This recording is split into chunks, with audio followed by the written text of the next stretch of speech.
धाकड़ खबर बेखौफसुमा बेबाक अंदाज।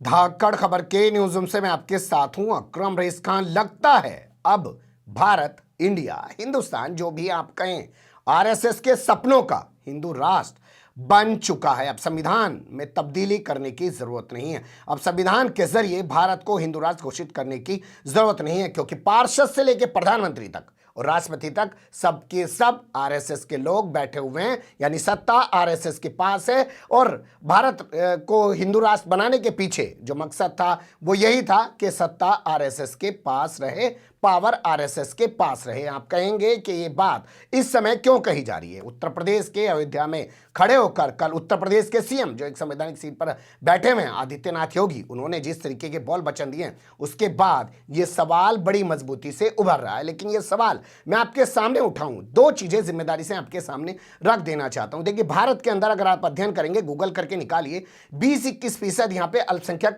कम्युनिटीज रहती हैं, चाहे उसमें सिख हो, चाहे मुस्लिम हो, पारसी हो, जैन हो और ईसाई हो, तमाम लोग जो हैं कुल मिला के 20-21% होते हैं। 80-79% यहाँ पे हिंदू आबादी है। तो ये हिंदू राष्ट्र तो पहले से भी था, हिंदू बाहुल्य इलाका है तो हिंदू राष्ट्र हुआ। ये चीज़ जिम्मेदारी से अपने दिमाग में नोट कर लीजिए। दूसरे, आज के जो हालात पैदा हो गए हैं उसमें अगर आदित्यनाथ योगी ने जो बोल वचन दिए उस पर सवाल खड़ा किया जाए तो आदित्यनाथ योगी का प्रचार ही करना होगा, आरएसएस के एजेंडे और प्रोपेगेंडे का प्रचार ही करना होगा। लेकिन बोलना तो जरूरी है, क्योंकि जिस वक्त जर्मनी के अंदर हिटलर हावी था उस वक्त कुछ लोग थे तब भी बोल रहे थे, कह रहे थे कि वो गलत कर रहा है। तो ऐसा क्या बोला है आदित्यनाथ योगी ने और क्यों उस पर सवाल खड़े होने चाहिए? दो हिस्से में पूरी खबर आपके सामने रखने जा रहा हूं। चलते हैं खबर के पहले हिस्से की तरफ। मुझे लगता है खबर के पहले हिस्से की जानकारियां वीडियो के जरिए मैं आपके सामने रखूं, उससे पहले आप भारत को समझ लीजिए। आजाद भारत की नींव एक धर्मनिरपेक्ष राष्ट्र के तौर पे रखी गई। यहां का संविधान एक धर्मनिरपेक्ष संविधान बनाया गया, जिसमें कहा गया कि धर्म आदमी का निजी मामला होगा। भाई, तू हिंदू है, मुसलमान है, सिख है, ईसाई है, अपने घर के अंदर ले, लेकिन जब तू सार्वजनिक जीवन में आ जाएगा, चाहे राजनीति में होगा, चाहे व्यापार में होगा, चाहे किसी और चीज में होगा, तो वहां पे धर्म की कोई बात नहीं करेगा। और जो लोग जनप्रतिनिधि होंगे वो धर्म के आसपास नहीं दिखाई देंगे। इसलिए तो आप देखेंगे कि आजादी के बाद जो पहला मंदिर सोमनाथ का डेवलप किया गया वो सरकार ने डेवलप नहीं किया, बाकायदा एक ट्रस्ट बनाया और उस ट्रस्ट ने उस मंदिर को बनाया। सरकार यहां कोई मंदिर नहीं बनाती है, कोई मस्जिद नहीं बनाती है, गुरुद्वारा नहीं बनाती है, चर्च नहीं बनाती है। ये काम सरकार का नहीं है। सरकार का काम है लोगों के जो है रोजी, कपड़ा, मकान, दुकान, ये तमाम चीजें, इनकी व्यवस्था करना। लेकिन आज की जो सरकार है वो सबसे ज्यादा धर्म के लिए काम कर रही है। तो क्या संविधान बदल गया है देश का? अब भारत हिंदू राष्ट्र बन गया है, इसलिए तमाम चीजें हो रही हैं। और अगर भारत हिंदू राष्ट्र नहीं बना है, संवैधानिक तौर पर संविधान इजाजत नहीं दे रहा है, तो क्यों आदित्यनाथ योगी की भूमिका पर सवाल नहीं खड़े किए जा रहे हैं? सबसे पहले मैं आपके सामने रख रहा हूं कि उन्होंने राम मंदिर बनवाने के लिए क्रेडिट लेने का कोई मौका नहीं छोड़ा। उन्होंने लोगों से यहां तक कहा कि 2017 में जब मैं पहली बार आया तो एक ही नारा गूंजता था, योगी जी आप मंदिर कब बनाएंगे? लोगों को वो नारा याद ही नहीं था। मैं पूरा वीडियो आपके सामने रख रहा हूं, गौर से सुनिएगा। जबरदस्ती लोगों के मुंह में शब्द डाल रहे हैं, देख लीजिए। भाइयों बहनों, जब मैं 2017 को पहले दीपोत्सव में हम लोग आए थे, मैं तब देख रहा था सामने नौजवान एक ही बात कहता था, एक ही नारा गूंज रहा था उस दिन। मुझे याद है 2017 में भी, 2018 में भी, 2019 में भी एक ही नारा गूंज रहा था कि योगी जी एक काम करो, मंदिर का क्या नारा था? आप अपना नारा भूल गए, लेकिन मैं आपका नारा नहीं भूल रहा हूं। एक ही बात आपकी निकलती थी कि योगी जी एक काम करो, मंदिर का। और भाइयों बहनों, आप अपना नारा भूल गए, लेकिन हम अपना काम भूले नहीं। मैं तब भी कहता था कि मंदिर निर्माण के लिए आधारशिला तैयार की जा रही है।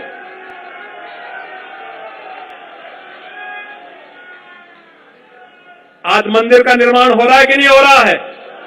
देख लिया आपने, कुल मिला के क्रेडिट लेने की होड़ है और सीधे तौर पर वो नरेंद्र मोदी को भी बाईपास कर रहे हैं और अपने आप को सर्वे सर्वा दिखाने की कोशिश कर रहे हैं कि योगी जी जो है वो मंदिर कब बनेगा, मंदिर का निर्माण कब होगा। लोग, नौजवान ये नारा लगाते थे, हालांकि लोगों को नारा याद ही नहीं था, यानी कि वो नारा था ही नहीं। लेकिन आज अपने आप को प्रोजेक्ट करना है, क्योंकि सवाल इनके मुख्यमंत्री होने पर भी खड़ा हो रहा है। केशव प्रसाद मौर्य से इनको चुनौती है। 2017 में जब चुनाव हुआ था तो केशव प्रसाद मौर्य प्रदेश अध्यक्ष थे, ये तो मुख्यमंत्री का चेहरा भी नहीं थे। लेकिन जैसे ही छप्पन ठाकुर विधायक जीत के आए तो इन्होंने झंडा गाड़ दिया कि मुझे मुख्यमंत्री नहीं बनाया, तो बाद में इनको मुख्यमंत्री बनाया गया और उन दोनों को डिप्टी सीएम बना के इनके साथ दिनेश शर्मा भी दूसरे हैं ना, चिपका दिया गया। तो अब फिर से इनकी भूमिका पर सवाल खड़े हो रहे हैं। हाल फिलहाल में भी केशव प्रसाद मौर्य ने बयान दिया है कि कमल के निशान पे चुनाव होगा, जबकि अमित शाह उत्तर प्रदेश में खड़े होकर 2 दिन पहले कह चुके थे कि आदित्यनाथ योगी के चेहरे पर चुनाव लड़ा जाएगा। यानी कि वो अपने आप को सर्वे सर्वा दिखाने की कोशिश कर रहे हैं और क्रेडिट लूटने में कोई कमी नहीं करना चाहते हैं, लेने में कोई कमी नहीं करना चाहते हैं।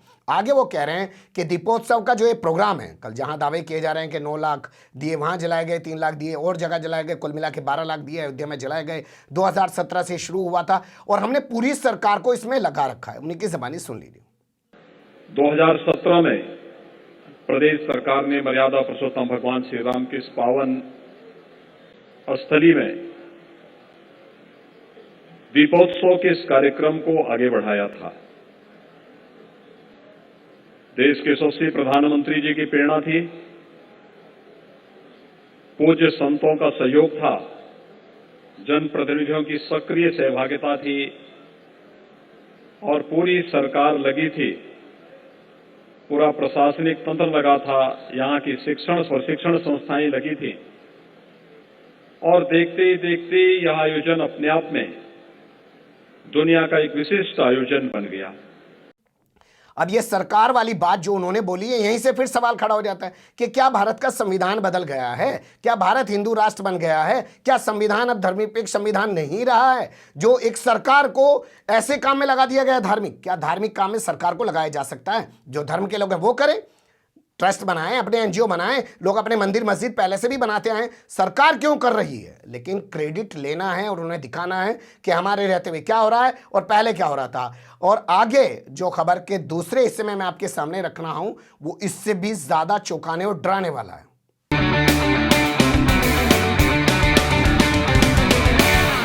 क्या उत्तर प्रदेश के सीएम एक संवैधानिक सीट पर रहते हुए लोगों को उकसाने का काम कर रहे हैं, लोगों को भड़काने का काम कर रहे हैं? 2 वीडियो उन्हीं के बयान से निकाल के लाया हूं जो उन्होंने राम कथा पार्क में भाषण दिया है, यशस्वी भाषण उन्होंने दिया, उसी में से मैं निकाल के लाया हूं। पहला भाषण जो उनका आपके सामने रख रहा हूं उसे थोड़ा सा सुन लीजिए। जिन्हें कब्रिस्तान पसंद था, प्यारा था, वो कब्रिस्तान की बाउंड्री पर पैसा लगाते थे। हम लोग धर्म और संस्कृति पर पैसा खर्च कर रहे हैं। तो बहनों, प्रदेश का ये पैसा कब्रिस्तान की बाउंड्री पर खर्च होता था, आज मंदिरों के पुनर्निर्माण और सुंदरीकरण पर खर्च हो रहा है। यही अंतर है सोच पर। जिनको कब्रिस्तान प्यारा था वो पैसा, जनता का पैसा वहां लगाते थे। जिन्हें धर्म और संस्कृति प्यारी है वो धर्म और संस्कृति के उत्थान के लिए, उन्नयन के लिए उस पैसे का उपयोग कर रहे हैं। यानी उन्हें अपनी बात सही कहने के लिए एक धर्म पर निशाना साधना था। आप जानते हैं कब्रिस्तान का इस्तेमाल कहाँ होता है। मुस्लिम कम्युनिटी के लोग जब इस दुनिया में नहीं रहते हैं तो उनको दफनाने के लिए कब्रिस्तान की जगह पड़ती है, वहाँ पे कब्रें बनाई जाती हैं। शमशान घाट में हिंदू कम्युनिटी के लोगों को ले जाया जाता है। हालांकि इसके अलावा ये दफनाने का जो सिलसिला है वो हिंदू कम्युनिटी में भी और बहुत सारी कम्युनिटी में भी आपने देखा होगा। कोरोना लॉकडाउन के दौरान नदी किनारे किनकी लाशें दबी हुई थी, मुसलमानों की तो दबी नहीं होंगी वो। लेकिन उन्होंने यहाँ लोगों को क्या जो है उकसाने की, भड़काने की कोशिश नहीं की। वो क्या कहना चाहते हैं, उन्हें अपनी बात कहनी चाहिए थी, लेकिन उसके लिए कब्रिस्तान का सहारा लेना, सीधे तौर पर एक संवैधानिक सीट पर बैठकर वो हिंदू मुस्लिम कर रहे हैं और इस पर कोई बोलने वाला आज नहीं है। इससे अगला एक और बयान और ज्यादा खतरनाक देख लीजिए। सभी पूज्य संत जन यहां पर जुड़े हुए हैं, उनमें से बहुत सारे लोग इस बात के साक्षी होंगे। आज से ठीक 31 वर्ष पहले आज के दिन अयोध्या में क्या हो रहा था।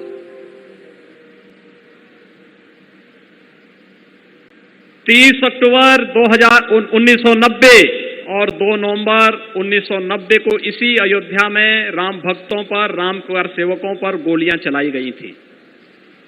बर्बर लाठीचार्ज हो रहा था। तब जय श्री राम बोलना एक अपराध माना जाता था।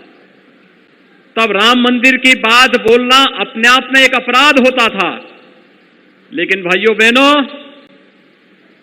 आपकी ताकत, लोकतंत्र की ताकत कितनी मजबूत होती है, आपने उसका एहसास कराया।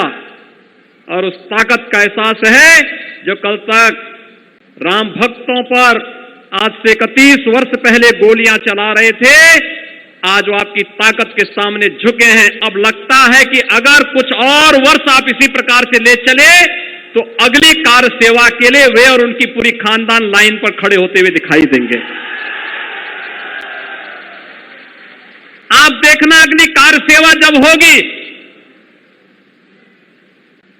तब गोली नहीं चलेगी, तब राम भक्तों पर, कृष्ण भक्तों पर पुष्पों की वर्षा होगी।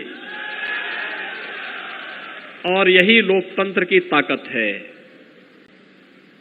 सुन लिया आपने, यहां सीधे तौर पर वो कह रहे हैं कि अब कार सेवा करने वालों पर फूल वर्षा की जाएगी। और जब वो ये लाइन बोल रहे हैं, अगर आपने ध्यान से सुना है या नहीं सुना है, फिर मैं अपने एडिटर से कहूंगा वही एक लाइन जिसमें उन्होंने कहा कि राम के लिए कार सेवा करें, चाहे कृष्ण के लिए कार सेवा करें, दोनों के लिए कार सेवा करने वालों पर अब फूल वर्षा की जाएगी, गोली नहीं चलवाई जाएगी।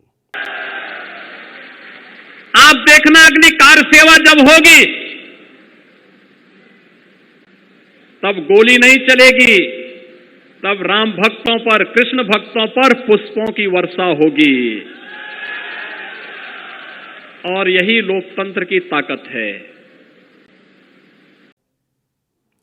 सुन लिया आपने, इस बात का मतलब क्या है? क्या वो ये कहना चाहते हैं कि जैसे राम के लिए कार सेवा करके बाबरी मस्जिद को दिन के उजाले में तोड़ दिया गया 6 दिसंबर 1992 को, क्या ठीक उसी तरीके से मथुरा के अंदर जो कृष्ण जन्मभूमि के बगल में शाही ईदगाह मस्जिद खड़ी हुई है उसको भी ऐसे तोड़ दिया जाए और अब ऐसा करने वाले लोगों पर जो है पुष्प वर्षा की जाएगी? कोई गोली, कोई लाठीचार्ज नहीं किया जाएगा। लाठीचार्ज तो सिर्फ उन पे किया जाएगा जो लोग सीए का विरोध करने आएंगे, लाठीचार्ज तो उन पे किया जाएगा जो किसानों की बात करने आएंगे, लाठीचार्ज और गोलियां तो उन पे चलाई जाएंगी जो लोग इंसाफ की मांग को लेकर, जो शिक्षक भर्ती घोटाला है उसमें सामने आएंगे, या जो भी अपनी मांग को लेकर सड़क पे बैठेगा लाठीचार्ज उस पे किया जाएगा, उसको उठा उठा के जेल में डाल दिया जाएगा, नीलाम कर दिया जाएगा, उसकी प्रॉपर्टी को, उसके घरों पे बुलडोजर चला दिया जाएगा। लेकिन जो लोग जाकर किसी धर्म स्थल को तोड़ेंगे, वो भी एक धर्म विशेष का यानी कि मुस्लिम कम्युनिटी का होना चाहिए, वहां पे पुष्प वर्षा की जाएगी। क्या उस वक्त की सरकार जिसको लेकर वो सवाल खड़े कर रहे हैं, क्या उन्होंने कानून व्यवस्था बचाने के लिए ऐसा किया था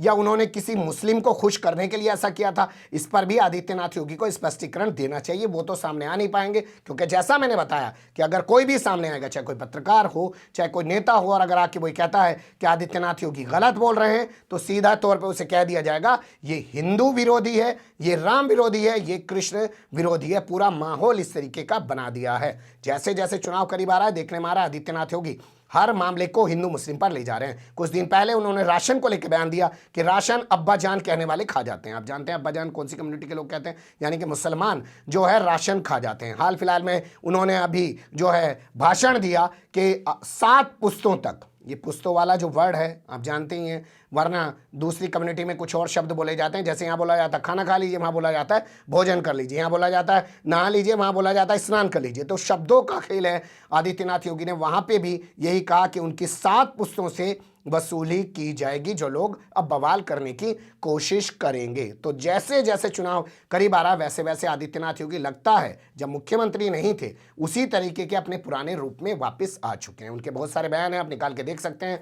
एक हिंदू का बलात्कार होगा तो कब्र से निकाल के 12-12 मुस्लिम लड़कियों का, महिलाओं का बलात्कार किया जाएगा। एक हिंदू का कत्ल हुआ तो 12-12 मुसलमानों का कत्ल किया जाएगा। लगता है वो उसी थ्योरी पे आगे बढ़ रहे हैं। लेकिन ये तमाम चीज़ें आपको संविधान के दायरे में रहकर देखनी समझनी होंगी। नहीं तो भैया संविधान बदल दो, फिर सरकार जो है वो खूब धार्मिक काम करे। वैसे तो आपने देखा होगा कि 5 अगस्त 2020 को देश के प्रधानमंत्री ने मंदिर की नींव रखी है अयोध्या के अंदर। अब ये भी एक सवाल उठना चाहिए कि आप एक धर्मनिरपेक्ष राष्ट्र के प्रधानमंत्री हैं तो आपको जाके फिर मस्जिद की भी नींव रखनी चाहिए थी, आपके लिए सबके बराबर होना चाहिए था। लेकिन बेहतर यही हो कि आप धर्म के मामले से दूर रहें। लेकिन लग रहा है बीजेपी को कि वो विकास पे कुछ नहीं कर पाएगी, धर्म के नाम पर ही सब कुछ कर पाएगी। और धर्म के नाम पर पूरी एक ज़मीन अब तैयार कर ली गई है जिसके सामने ना खड़े होने की हिम्मत किसी विपक्षी पार्टियों में है और ना खड़े होने की हिम्मत किसी भूप मीडिया और उसके दलाल चाटुकार दंगाई पत्रकार में है। वो तो रात दिन लाइव दिखा रहे हैं, सवाल नहीं खड़ा कर रहे हैं कि सरकार क्यों इन्वॉल्व है और मुख्यमंत्री इस तरीके की भाषा